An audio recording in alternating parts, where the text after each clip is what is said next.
Let's dive into the discussions shaping the nation. Gurmagat and Cogorgicus Las Cahirlach, you will be sadly missed on the Cahirlach of the Finance Committee, but I wish you well in your new role.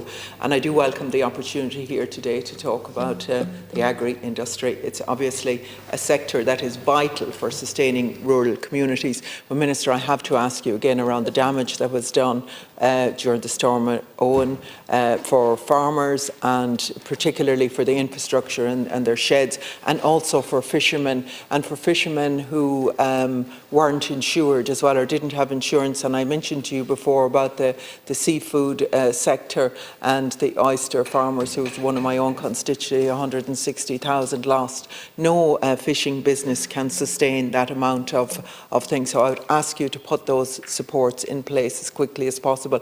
And some of the damage that was done, can it be just alleviated by TAMS or an existing scheme? I think that money has to get. We have to ensure that agriculture is supported in that way.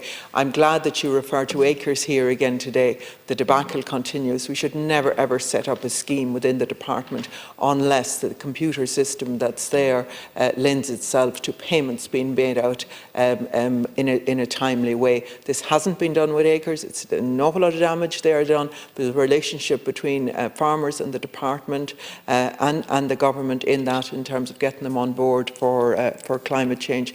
I'd ask you as well, Minister, to work on an all-island basis, and maybe ask you in terms of your relationship with your counterpart in the north. I think it's very important that we tackle agriculture in that way. And I'd ask you as well, and that the Taoiseach has said, tasks each of the departments with specifically doing the north-south pieces of work that's going to be measured.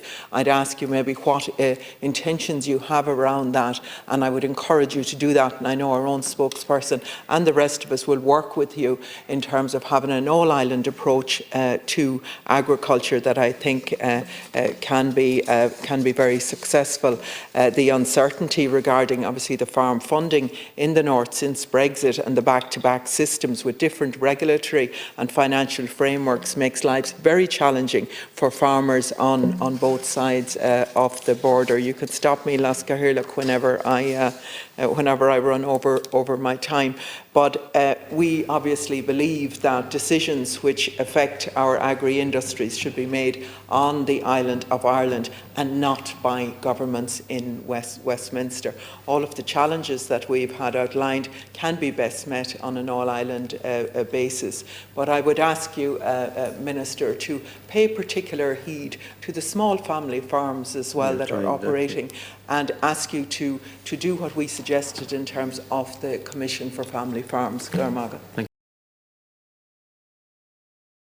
Like, share, and subscribe, and let us know your thoughts in the comments. We'd love to hear from you.